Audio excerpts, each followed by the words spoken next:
Olá, você está no canal Visão no Reino. É um canal da Igreja Batista Nacional Missionária em Macapá e que tem o objetivo de trazer um momento de edificação à igreja, de edificação aos corações. Você sabe qual é o seu foco? Qual é o objetivo da igreja? Qual é o seu objetivo de vida? O canal Visão no Reino busca trazer um pouco mais desse entendimento, tanto à igreja do Senhor, quanto àqueles que ainda buscam conhecê-lo um pouco mais. Então, desde já, fique com mais uma mensagem do nosso canal, se inscreva, curta e deixe aí um comentário. Deus te abençoe em nome de Jesus.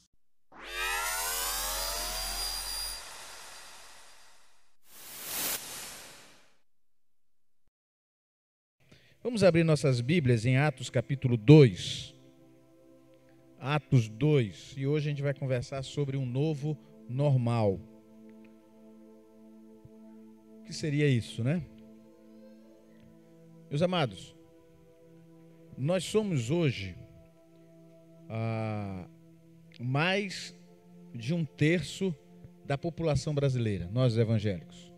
Nós somos hoje mais de um terço da população brasileira e os estudos demonstram, as pesquisas estatísticas demonstram que a continuar esse nível nosso de crescimento, em poucos anos, nós seremos a maioria evangélica no Brasil, né? O crescimento dos evangélicos aponta para isso, para que daqui a alguns poucos anos nos tornemos a maioria dos evangélicos no Brasil. Isso é uma grande bênção, ou pelo menos era para ser uma grande bênção. Uma população tão grande de pessoas regeneradas pelo sangue do Cordeiro, salvas em Cristo Jesus, era de se esperar que as coisas melhorassem, que diminuíssem vários índices negativos, de questões negativas, como a violência, como o suicídio, o homicídio, a violência familiar, aborto, a prostituição, enfim, né, a desonestidade, a criminalidade. Era de se esperar que todas essas coisas, a corrupção, era de esperar que todos esses índices diminuíssem na mesma proporção que os evangélicos crescessem. Não é verdade? Quanto mais pessoas conhecendo a Jesus Cristo, nós vamos ter menos pessoas cometendo essas irregularidades e vivendo dessa forma. O problema é que isso não aconteceu, né? Nenhum índice diminuiu na proporção do crescimento dos evangélicos. Muito pelo contrário. Nós temos hoje mais de 40 milhões de desviados no Brasil, né? Nós temos quase que mais pessoas afastadas da igreja, ex-evangélicos, do que evangélicos frequentando as igrejas. Nós temos uma multidão de pessoas sem igreja, pessoas que um dia professaram a fé no Senhor Jesus, mas hoje não pertencem a igreja alguma. Além disso, o índice hoje de divórcios entre os evangélicos é similar já aos não evangélicos. O número de divórcios entre evangélicos é similar, ou seja, os casamentos estão igualmente fracassados. O número de suicídios cresce entre os jovens evangélicos, e cresce bastante. E não só entre os jovens, mas entre lideranças. Esse ano, cerca mais ou menos de 5 pastores, uma esposa de pastor e uma filha de pastor se suicidaram. Ano passado o número foi bem maior. Então a gente olha para dentro da igreja e a igreja não é mais diferente do mundo. As coisas não são mais diferentes, né? A gente olha o comportamento, a gente olha a conduta dos nossos jovens, dos nossos adultos, das famílias, e quando a gente olha para aqueles que não são evangélicos e a gente compara, e não há mais distinção alguma, muito pelo contrário. Alguns neo-evangélicos têm uma atitude, uma conduta moral e ética, às vezes, muito mais elevadas que a grande parte dos evangélicos. E aí a gente olha essas coisas negativas, né, que era para a gente já estar celebrando uma grande vitória em Cristo Jesus, de termos uma multidão tão grande de pessoas professando a fé no Cordeiro. E aí a gente olha para esses índices e diz: alguma coisa deu errado. Alguma coisa foi perdida no caminho, né? Nós temos hoje o que é apontado de uma geração, uma das gerações de evangélicos, de crentes, mais pobres de Bíblia e teologia da história. O povo não conhece Bíblia. O povo não sabe nada das Escrituras. Qual foi a última vez que você leu a Bíblia toda em um ano? Vou dizer, meus irmãos, que poucas pessoas, independentes de quanto tempo tem de crentes, leram a Bíblia mais de 3 vezes durante a sua vida cristã. O povo não lê a Bíblia, o povo não conhece as Escrituras, o povo não sabe nada de teologia. Pastor, teologia é o pensar sobre Deus. A teologia bíblica é o pensar sobre Deus declarado nas Escrituras. Nosso povo não conhece nada disso. E a fé cristã se tornou uma fé baseada em cânticos não bíblicos. A maioria das coisas que as pessoas entendem de Bíblia é o que elas cantam. E boa parte dos nossos cânticos não são bíblicos. Não tem um conteúdo bíblico, teológico, que seja aprovado. Esses dias a gente estava numa discussão lá na igreja, no Ministério de Louvor, né, e eles estavam falando sobre essa questão. Na realidade, se nós formos ser rigorosos, a gente vai precisar voltar para cantar só quase o inário, o culto cristão, só quase o cantor cristão, porque nossas músicas são muito pobres e muitas delas até antibíblicas. E aí, meus irmãos, a gente olha para esse contexto todo, né, extremamente negativo acerca do movimento evangélico no Brasil, e a gente só tem uma reflexão a fazer, é esta, que alguma coisa deu errado, algo se perdeu no caminho, né? Algo se perdeu no caminho. E a gente olha os outros segmentos e vê eles se firmando e os nossos jovens não sabendo explicar a razão da sua fé. E não são só os jovens, né? Não sabendo absolutamente explicar a razão da sua esperança, a razão da sua fé. Esses dias eu tenho uma jovem que foi membro da nossa igreja e eu vejo nos status dela e ela escreve muito sobre Nietzsche, né? A teologia da morte de Deus, enfim, escreve bastante sobre Nietzsche. Abandonou o evangelho, abandonou a fé, né? E vive hoje citando Nietzsche. Mas nunca conheceu a palavra, apesar de fazer parte das nossas igrejas. Nunca foi profundo nas Escrituras. E, meus irmãos, a gente analisa tudo isso e é necessário que algo novo se estabeleça na nossa vida, algo novo se estabeleça na nossa vivência cristã. Vivência cristã. A gente observa que muitas vezes o ministério da igreja se transformou em sinônimo de entretenimento. As coisas na igreja precisam ser divertidas, precisam ser atraentes e não necessariamente bíblicas ou verdadeiras. E nós entramos por esse caminho de atrair as pessoas, de ser atraente, de ser divertido, de ser bonito, de ser legal, né? E aí a gente atraiu muita gente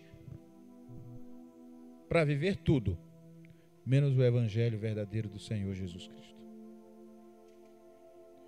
E aí algo tem que ser restabelecido, alguma coisa diferente precisa acontecer. E aquilo que é normal hoje, irmãos, não é o que a Bíblia ensina. Nós temos uma geração que ela vive do achismo. Eu acho que isso é bom, eu acho que aquilo é legal, eu acho que isso é o melhor para mim. E a Bíblia deixou de ser a nossa única regra de fé e prática para passar a ser uma fonte de informação e talvez uma mera sugestão sobre o que eu deva ou o que eu não deva fazer.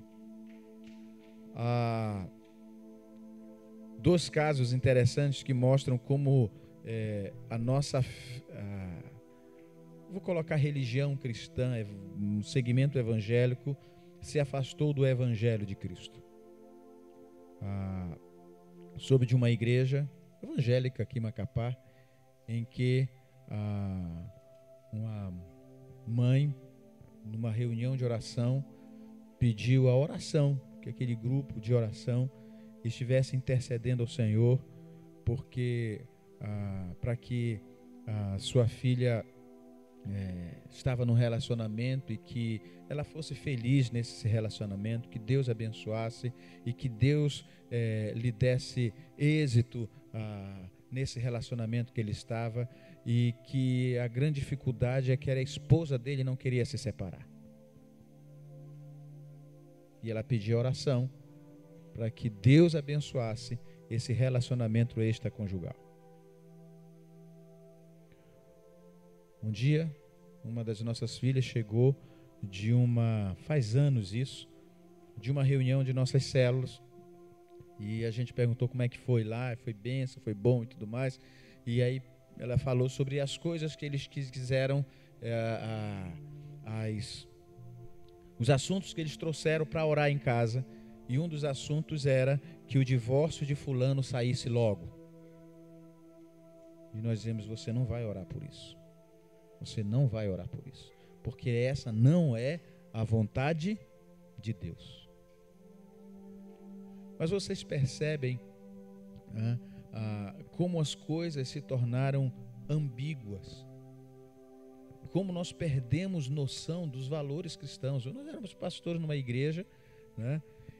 Estavam pastoreando, e numa quarta-feira de oração, uma senhora pediu para dar um testemunho. Amém, irmão? Que Deus abençoe. Meus irmãos, eu estou muito feliz, muito feliz.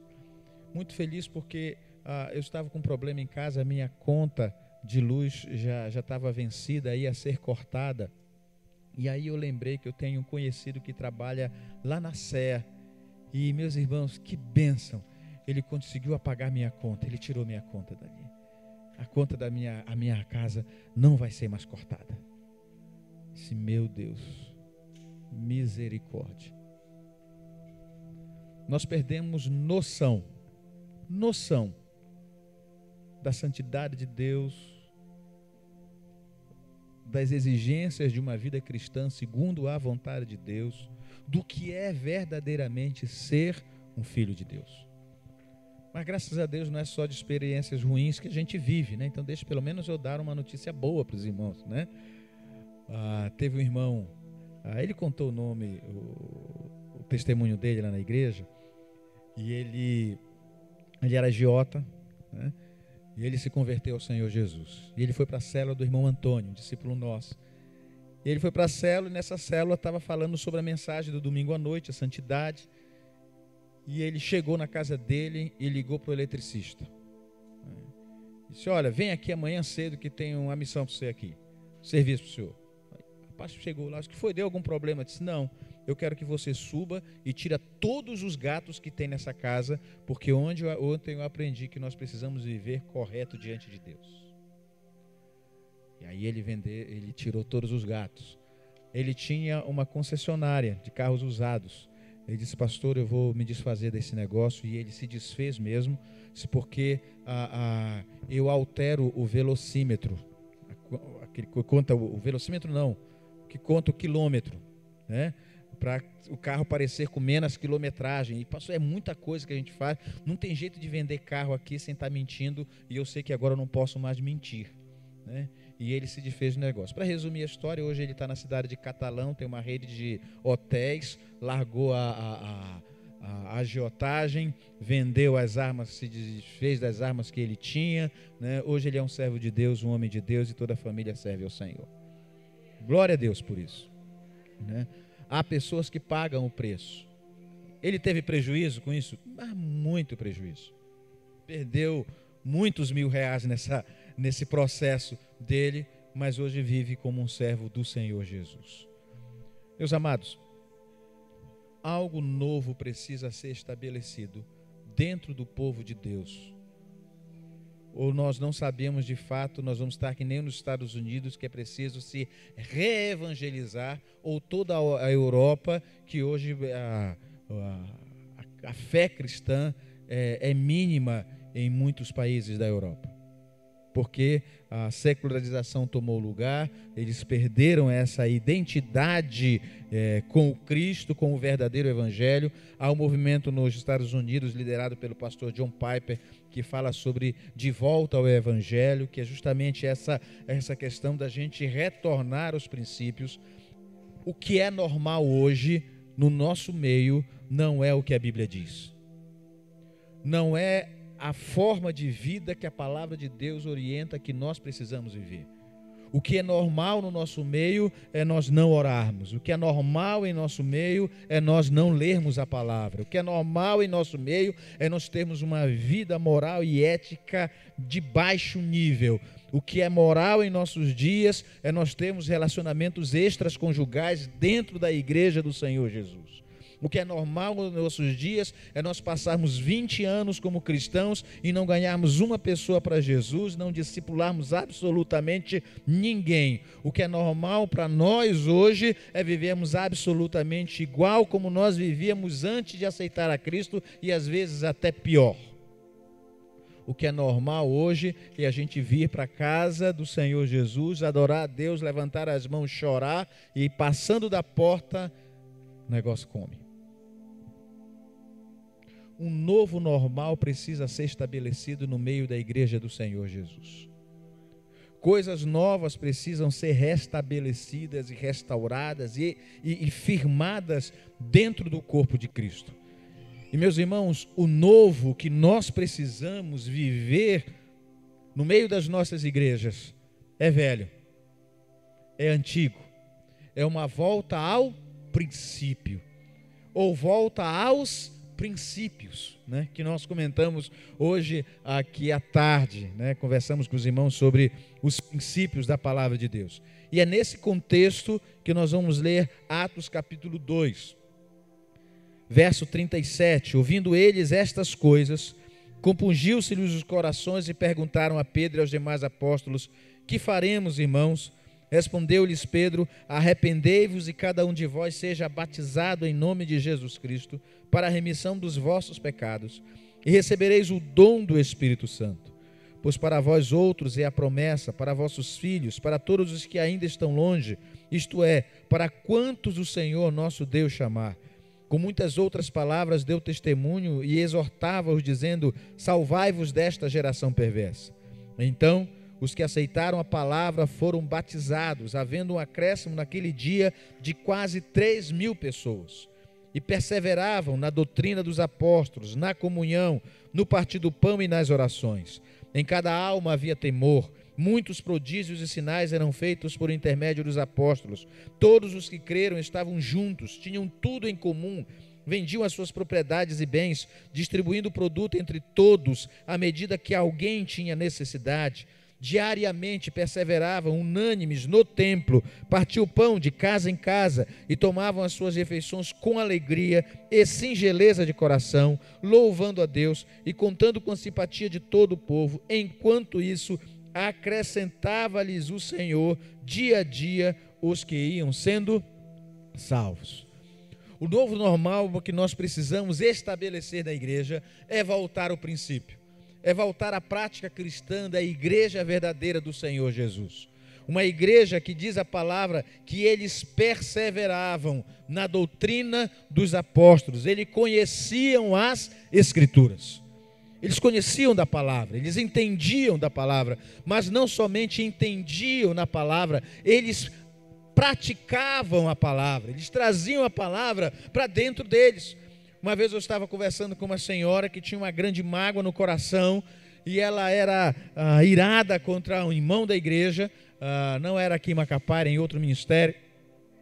Eu disse: irmã, a senhora precisa perdoar. Disse: pastor, eu vou para o inferno, mas eu não perdoo. E dei vontade de dizer: então boa viagem, né? Vá logo, né? Se apresse, né? Nós só seguimos a palavra na medida que a palavra nos é conivente ou nos quiser conveniente. quando a minha vontade entra em confronto com a vontade de Deus explícita na palavra, eu decido fazer do meu jeito, eu decido fazer o que eu quero fazer, e eu vivo uma vida baseada no Evangelho segundo escreveu os evangélicos. Já ouviu falar dessa? É o 5º Evangelho. É o Evangelho segundo o que escreveu os evangélicos. Ele é composto daquelas caixinhas de promessa que só tem bênção. Eu vou dizer uma coisa: todas as promessas escritas na palavra de Deus para o seu povo estão com uma condicional. Todas as promessas têm condição para serem estabelecidas em nossa vida. Não existe nenhuma promessa da palavra de Deus que não esteja vinculada a uma questão, a uma condição de obediência incondicional à revelação de Deus. Eles perseveravam na palavra. O apóstolo Paulo exalta a igreja de Bereia. Os bereanos, eles eram excelentes, ele fala, mais excelentes que os outros. Por que os crentes bereanos eram tão excelentes? O apóstolo Paulo dizia que eles ouviam a palavra, a exposição da palavra lá no local em que eles estavam, mas quando chegavam em casa, eles iam conferir nas escrituras se aquilo que eles tinham ouvido estava realmente de acordo com a palavra de Deus. Porque eles não queriam viver segundo os ensinos dos homens, eles queriam viver segundo os ensinos do Senhor Jesus, da palavra de Deus. Então o apóstolo pregava lá na igreja, e enquanto chegava em casa, ele dizia: agora vem cá, bora ver se o que ele falou, agora vamos nos livrar do emocionalismo, da emoção, né, do frisson do momento, e agora vamos orar, vamos olhar e vamos ver que realmente aquilo que ele falou está na palavra de Deus. Eles queriam viver a palavra. Meus irmãos, é necessário que a gente viva a palavra do Senhor Jesus, que a gente retorne a palavra. Nós queremos viver segundo a vontade de Deus, mas nós não conhecemos a vontade de Deus, porque a vontade de Deus está expressa na sua palavra, está expressa nos seus ensinos, está expressa na sua revelação, e nós precisamos urgentemente voltar a ser o povo da Bíblia. Antigamente, os evangélicos eram conhecidos como o povo da Bíblia, o povo das Escrituras, o povo da revelação de Deus. Ninguém conhecia mais da Bíblia do que a gente, porque nós éramos firmados nas Escrituras, e a palavra de verdade era a nossa única regra de fé e prática. O que a Bíblia diz acerca da nossa vida precisa ser determinante da nossa conduta. Eu preciso viver segundo as Escrituras. Eu preciso viver o que a Bíblia diz, eu preciso fazer o que a Bíblia diz. Então, se a Bíblia diz que eu preciso pedir perdão, eu tenho que pedir perdão. Se a Bíblia diz que eu preciso liberar perdão, eu tenho que liberar perdão. Se a Bíblia diz que eu tenho que me submeter, eu tenho que submeter. Se a Bíblia diz que eu tenho que confrontar, eu tenho que confrontar. Se a Bíblia diz que eu tenho que fazer algo, eu tenho que começar a fazer. Se a Bíblia diz que eu tenho que deixar de fazer, por mais que isso me seja precioso e valioso, eu tenho que deixar de fazer. Porque esse é o sentido do senhorio de Cristo na nossa vida. Se não for assim, Cristo não é Senhor da minha vida. Eu continuo sendo Senhor, e eu continuo escolhendo aquilo na Bíblia que eu vou praticar na minha vida e o que eu não vou praticar. A igreja primitiva perseverava na doutrina dos apóstolos, e eles perseveravam na oração. Pastor, o senhor falou ontem, o senhor falou hoje à tarde, você vai falar de novo? Vou. Quase todo domingo eu falo na igreja, ou de manhã ou de noite, né? Eu falo sobre isso. Parece até a história de um pastor, não sei se vocês sabem, que ele só falava sobre batismo. Todo domingo ele falava sobre batismo. Todo domingo ele falava sobre batismo. Todo domingo. Aí a igreja já estava saturada com isso. Aí os diáconos chegaram, né? E disse: pastor, a liderança da igreja se reuniu e a gente não aguenta mais o senhor falar sobre batismo. E o senhor precisa falar dos outros temas da palavra de Deus, que são muitos temas, e a gente quer ouvir. Isso, mas está bom, mas e aí, como é que vai fazer para me policiar? Se nós vamos escolher o que o senhor vai pregar. Tá bom? Tá bom. E a gente vai começar por onde? Nós vamos começar por Gênesis, pastor. Pelo começo. Tá bom, então o senhor vai avançando ali, começa ali no início e o senhor vai avançando. Tá bom, sem problema nenhum. E aí ele começou: no princípio criou Deus os céus e a terra. E a terra sem forma e vazia. E o Espírito do Senhor parava sobre as águas. Era muita água. Dava para batizar muita gente. Muita. Né? Glória a Deus, né? Pastor, né? Assim é a oração, meus irmãos. Não existe vida cristã sem vida de oração. Não existe. Não tem. Não tem como nós nos relacionarmos com Deus sem estarmos em oração, né? Agora eu falei de manhã, tem aquela canção, a gente canta lá na igreja: eu creio no poder dos joelhos que se dobram. Eu não vou continuar, senão vocês vão decidir sair logo, né? Eu não creio mais no poder da oração. Eu não creio mais no poder da oração. Já falei ontem aqui, vou falar de novo hoje. Eu creio no poder de um Deus que em sua misericórdia e segundo a sua vontade responde às nossas orações. Amém? Né? A minha oração não tem poder de mudar o propósito soberano do Deus Criador do universo, de convencer Deus a fazer as coisas segundo a minha vontade. A minha oração não tem o poder, eu não tenho esse poder, né? Um dia desse, uma jovem chegou lá na igreja e disse: pastor, eu tomei uma atitude e hoje eu coloquei Deus na parede. Disse: meu Deus, você fez isso? Disse: fiz, pastor. Disse: meu Deus, estou com medo de ti agora, né? Quer dizer que você pegou e colocou o Supremo Criador dos céus e da terra, o Senhor de todo o universo, Criador de todas as coisas, sustentador e Senhor da história.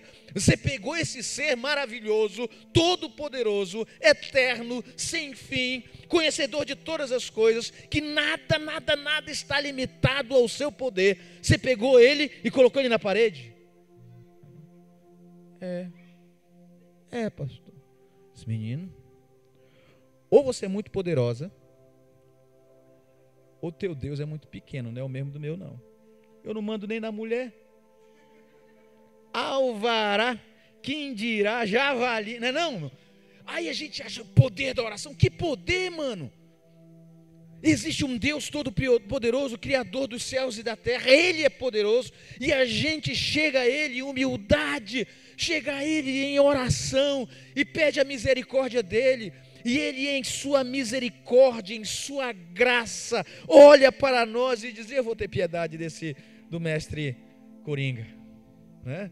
Oh, rapaz, ele está se humilhando tanto, ele está buscando, eu vou ter misericórdia dele. Mas uma coisa, eu vou ter misericórdia e eu não vou responder o que ele quer, eu vou cumprir o meu propósito na vida dele.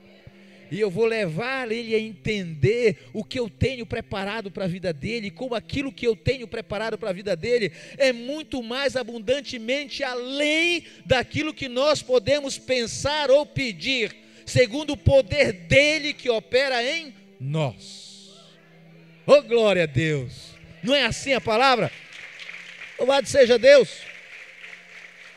E meus queridos, a gente vai às vezes para a oração, e a gente vai para a oração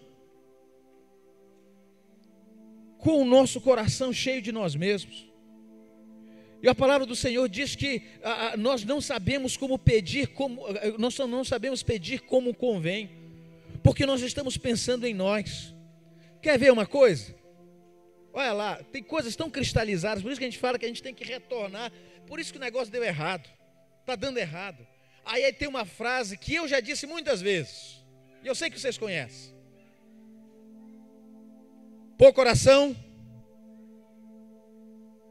nenhuma oração, muita oração, então eu vou orar para ter poder.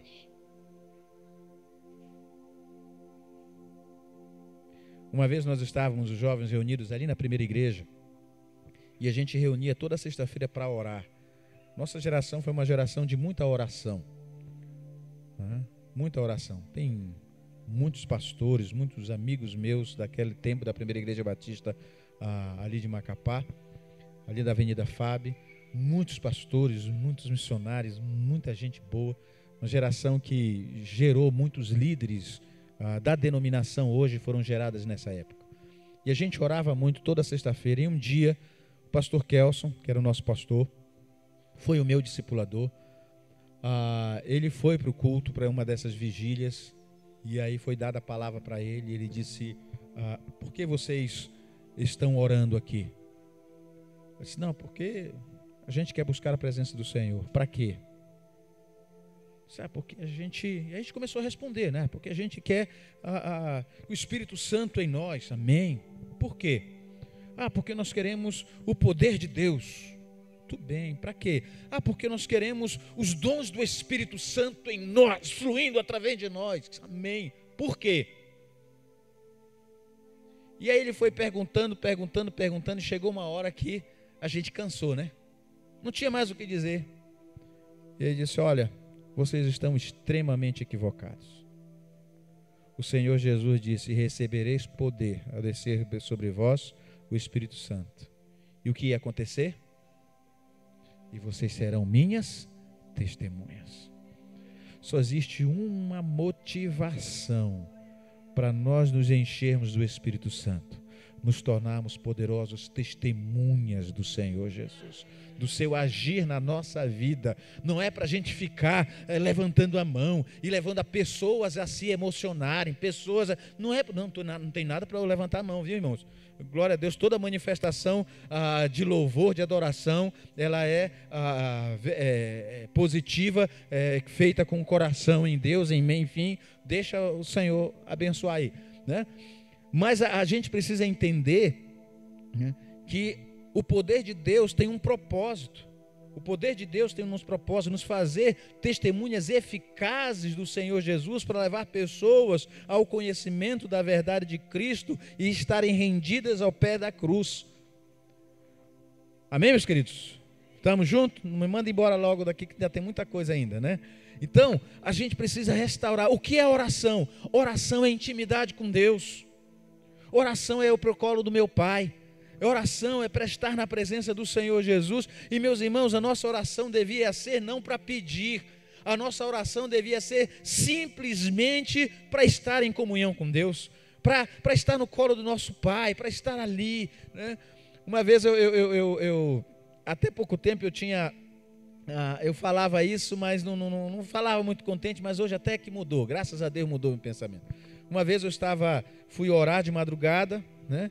E fui orar, fui lá para o quartinho em oração, e aí a Sandra deu vontade, eu acho, de ir lá no banheiro. Aí passou, eu estava orando, ela voltou, deitou, dormiu, acordou, passou a mão ali e nada, e aí foi lá, estava dormindo, eu estava orando. Voltou para o quarto, dormiu mais um pouquinho, passou a mão, nada do maridão ali, foi lá de novo, estava orando. E aí deu curiosidade para ela saber o que é que eu estava tanto conversando com Deus. Acho que foi isso, né? Ela chegou lá perto. E o que é que está acontecendo?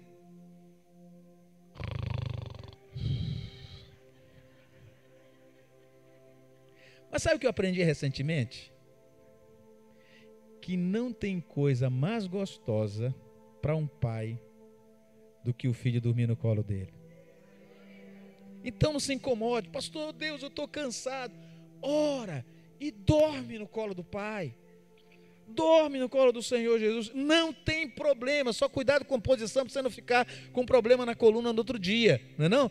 Mas dorme na presença do Senhor, vai em oração, começa, não tem problema, mas vai para a presença de Deus por simplesmente estar na presença do vosso Pai, né? E aí Deus se agrada. Meus irmãos, a oração é tão importante, tão fundamental. Eu falei hoje à tarde que é o primeiro item da agenda da igreja. A primeira coisa que a igreja fez, Jesus subiu ao céu, mandou eles aguardar em Jerusalém, e eles foram e começaram a orar. O primeiro item da agenda da igreja foi de oração.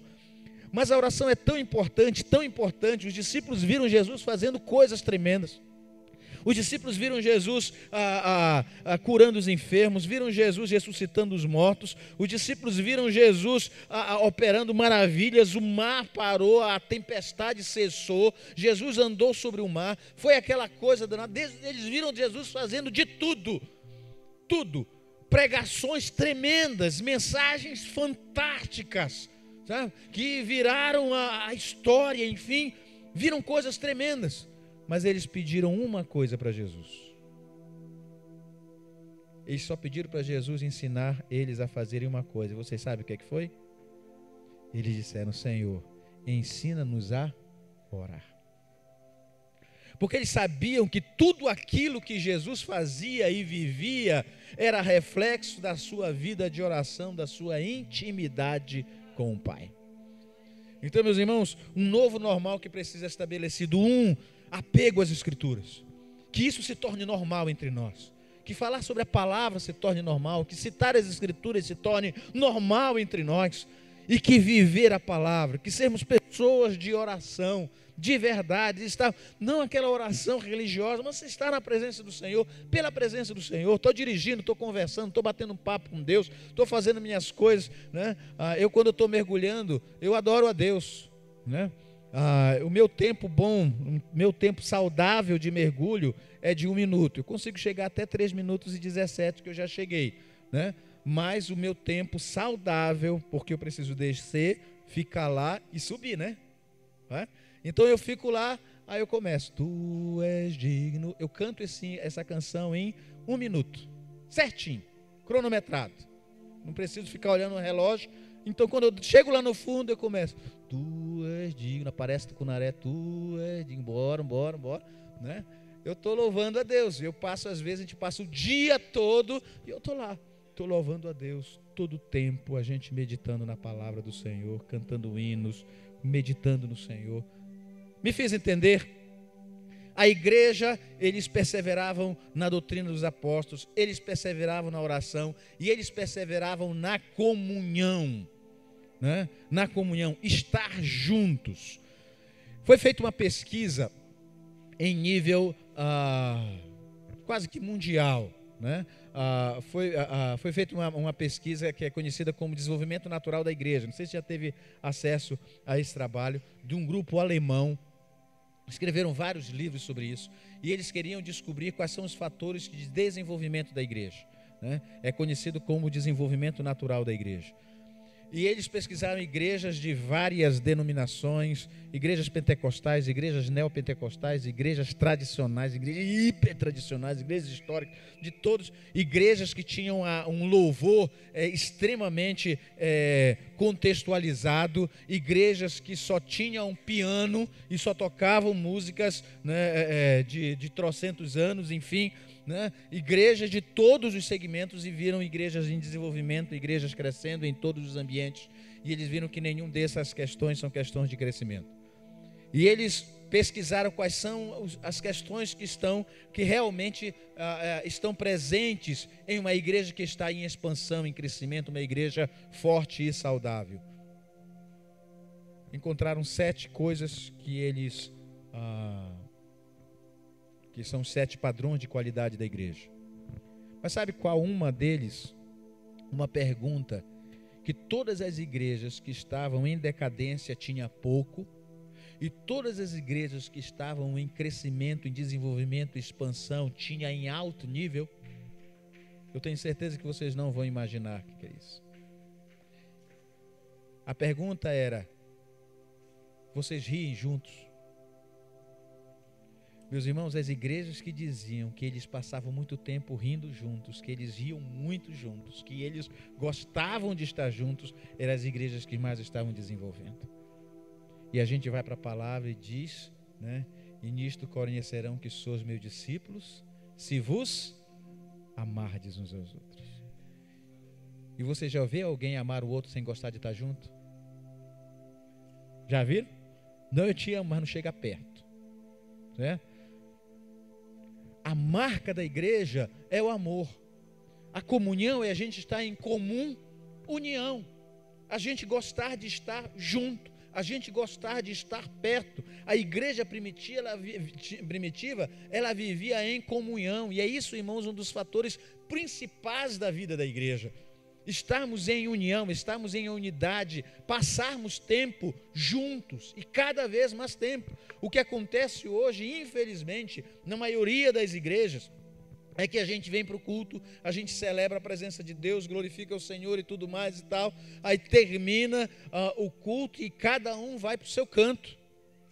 Não paga nem a pizza para o pastor, né, pastor? Né? Nem chama ali, né? Bora ali, bora. sabe? A gente não passa tempo juntos. E a gente só passa tempo juntos quando tem uma programação para executar uma atividade. E não pelo prazer simplesmente da gente estar junto, da gente conviver. Vai, vem aqui, meu irmão, vem aqui. O que é que foi? Algum problema na igreja? Não, rapaz, vem aqui. Bora, tem o café aí, bora tomar o café e tudo mais e tal. Bora tomar um café lá na igreja, lá em casa. Bora lá, bora fazer um passeio. Bora comprar uma pirapitinga, né? Bora assar ali, fazer um assado e tal. Rapaz, eu vi o lugar aqui é bom de assar, né? O lugar aqui é muito favorável, né? Para uma pirapitinga. Se quiser convidar o pastor lá da Memorial para vir para cá, aí não tem problema não, né? Um assado, né? Uma fraldinha, uma picanha, né? Deixa o Senhor te usar, né? Então, meus queridos, comunhão, a igreja estava junta. E quando a igreja estava junta, a igreja começava a viver os mandamentos recíprocos. E que são os mandamentos recíprocos? A Bíblia diz: amai-vos uns aos outros. A Bíblia diz: perdoai-vos uns aos outros. A Bíblia diz: carregai as cargas. Como é que eu vou carregar a carga do irmão Wesley? Como é que eu vou carregar a carga dele se eu não sei nem o que está acontecendo na vida dele? Não sei nem o que está acontecendo dele. Como é que está o irmão Wesley? Ele está bem, estava no culto ontem, está todo quebrado, tadinho. Faz tempo que ele não lê a Bíblia. Faz tempo que ele não ora. Ele não sabe, não sabe o esforço que ele fez para vir para a igreja. Como é que está o Wesley? Rapaz, eu acho que ele está desviado. Faz uns 2 domingos que ele não vem para a igreja, né? Desviado nada, ele está orando na casa dele, está jejuando, mas ele está com problemas sérios. Está com problema de locomoção, está com problema assim, está com problema assado, né? E ele está precisando de ajuda. Se nós não conhecermos a vida, se a gente não for próximo, se a gente não for íntimo dos nossos irmãos, nós vamos poder carregar as cargas dos outros? Nós não vamos poder. A Bíblia diz que a gente tem que carregar as cargas uns dos outros, nós devemos amar, nós devemos perdoar, nós devemos nos exortar mutuamente. Exortar mutuamente. A gente deve, e a exortação, puxa, hoje eu peguei uma palavra de exortação. A palavra exortação não é ralho não, né? Exortação é levantar bola. Exortação é jogar a pessoa para cima, é dizer: meu irmão, você vai conseguir, meu irmão, você vai dar certo, bora, irmão, vou estar orando junto com você, deu errado antes, mas agora vai dar certo, bora, rapaz. Amém, igreja do Senhor? E essa igreja primitiva vivia isso de uma maneira normal, de uma maneira natural. Era natural para eles estarem na casa uns dos outros. A Bíblia diz que eles partiam o pão de casa em casa. Eles conversavam. Sabe, pastor? Ô, pastor, agora o irmão, toda hora do almoço ele está lá em casa. Não faça isso, né? Não é isso que a Bíblia diz, né? Não é isso que a Bíblia diz. Mas a comunhão, estar junto, gostar de estar junto, promover. Eu fui pregar em uma igreja lá em Orilândia, no sudeste do Pará. Meus irmãos, eu voltei de lá impactado com a comunhão daquela igreja. Que coisa maravilhosa. Aquele povo comia demais. Rapaz, o povo abençoado aqui dali. Eles gostavam, a gente via, né? Eles gostavam de estar juntos. Entregue o recado? Amém? Né? Qual foi a última vez que você chamou um irmão para tomar um cafezinho, sem ser programação da igreja? Sem ser programação da igreja, tá? Tomar um cafezinho, né? Comer um churrasquinho, né? Dar uma volta ali. Amém, meus queridos? Eles perseveravam na oração, na doutrina dos apóstolos, na comunhão ali, no partir do pão. Em cada alma havia temor. E sabe o que acontecia, irmãos? Eles caíram na graça de todo o povo. As pessoas olhavam e diziam: esse povo é povo diferente, porque eles se tratam de uma maneira diferente, eles se enxergam de uma maneira diferente, eles se doam uns aos outros de uma maneira diferente. Irmãos, a gente tem um trabalho em uma congregação nossa lá em Tartarugalzinho, que a gente luta com muita dificuldade com aquela congregação, né? Ela já foi um trabalho bom mesmo, mas decaiu por várias razões, e a gente luta. E aconteceu um negócio agora, eles aterraram lá ao redor, né? A casa do vizinho aterrou, outro vizinho aterrou, levantou ali, né? Passou ali, a prefeitura tinha feito um serviço na frente, aumentou tudo ali, a casa do obreiro ficou lá, veio essas chuvas e tudo mais, alagou a casa do obreiro, né? E aí a casa de madeira. E aí o que é que a gente vai fazer? A igreja resolveu, então, vamos fazer uma casa nova para o obreiro. Bora. Aí foram os irmãos lá e derrubaram a casa. Derrubaram a casa e em 2 dias estava em ponto de receber o telhado. E o povo passava lá na frente e o pessoal, antes de começar, faziam o culto. Durante o dia era cantando hinos e encerrava os serviços já tarde da noite cantando louvores ao Senhor. Só homens. E o pessoal chegava lá e perguntava: quanto é que está saindo essa obra? Né? E disseram: a gente não está recebendo nada. Nós estamos fazendo por amor à palavra, né? Por amor ao obreiro. Vocês vieram de Macapá e não estão recebendo nada? Não, não estão recebendo. Estão trabalhando até a hora e não tem agora e não tem hora extra. Disse, não. Eles impactaram aquele lugar. Praticando o quê? O amor de Cristo. O amor pela obra do Senhor Jesus. Amém, igreja do Senhor. Meus irmãos, quando eu falo que a igreja está precisando, o mundo não está querendo ouvir muito da nossa palavra, mas está querendo ver a nossa vida. Essas coisas que ele quer ver, são essas demonstrações. E não foi só gente da Igreja Batista Memorial, não. Pessoas de outras igrejas se juntaram, homens de outras igrejas, que é pedreiro, que era isso, se juntaram lá para ajudar e se doaram lá, como se fosse para a igreja deles, e louvado seja o Senhor Jesus, né? Glória a Deus por isso. Agora, uma coisa que chama atenção é que todos os dias o Senhor acrescentava à igreja as pessoas que eram salvas. Irmãos, por que era acrescentado todos os dias à igreja pessoas que eram salvas? Por quê? Vocês imaginaram? Todo dia tinha culto de evangelismo naquela igreja, será? Todo dia tinha campanha evangelística naquela igreja, será? Por quê?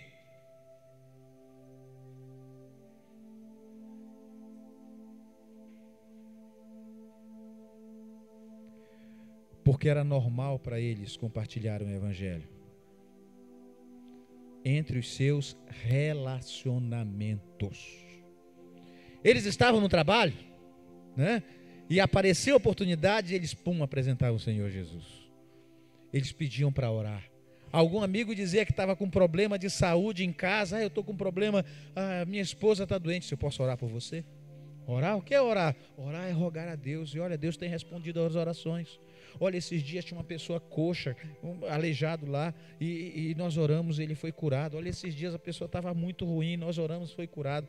Disse, rapaz, eu estou com um problema lá de relacionamento. Olha, o Senhor restaura. O Senhor restaura relacionamentos, porque Deus restaurou a minha vida e Deus restaurou meu relacionamento com a minha família. Você crê nisso? Amém?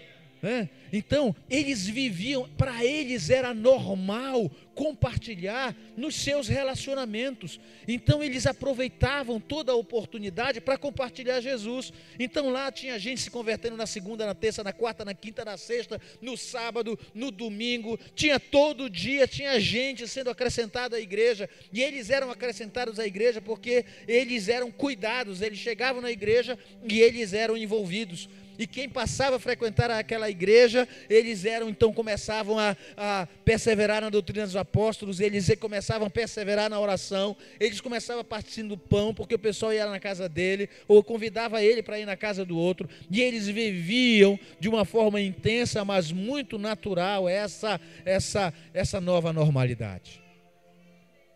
Nós precisamos viver um novo normal, estabelecer um novo padrão na igreja do Senhor Jesus. Um padrão de princípios da palavra, de vivência da palavra, um princípio de oração, um princípio de comunhão, de amizade verdadeira, sincera e profunda, na qual nós cuidamos uns dos outros, e no meio da igreja e do corpo de Cristo ninguém passa necessidade. E mais ainda, nós precisamos restaurar a normalidade de nós compartilharmos o evangelho de Cristo de uma forma natural, com as pessoas que fazem parte do nosso círculo de amizade. tem que ser normal para a gente compartilhar Jesus. Mas tinha um detalhe, irmãos, e eu já vou encerrar, que chama muita atenção. Eu queria que você acompanhasse na sua Bíblia, por favor. Vejam as palavras que dão sentido de totalidade. E perseveravam na doutrina dos apóstolos, na comunhão do pão, nas orações. Em cada alma havia temor. Muitos prodígios e sinais eram feitos por intermédio dos apóstolos. Olha aí, todos. Irmãos, você sabe o que significa a palavra todos no grego? Você vai começar a entender o grego agora. A palavra todos no grego significa todos. É incrível isso, né? É exatamente isso que significa. Não fica fora ninguém. É todos. Então todos no grego é perfeitamente. Então olha aí, a Bíblia diz que naquela igreja, quantos estavam perseverando na comunhão, na doutrina dos apóstolos? E no grego todos é? Glória a Deus. Então olha só, todos que creram estavam juntos e tinham, e tudo no grego é tudo.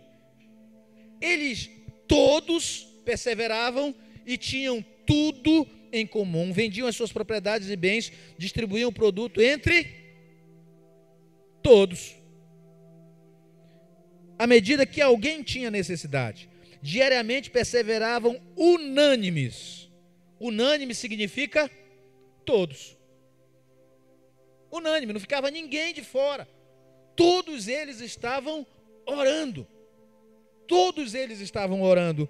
Eles perseveravam no templo e de casa em casa, partiam o pão de casa em casa e tomavam as suas refeições com alegria e singeleza de coração, louvando a Deus e contando com a simpatia de todo o povo.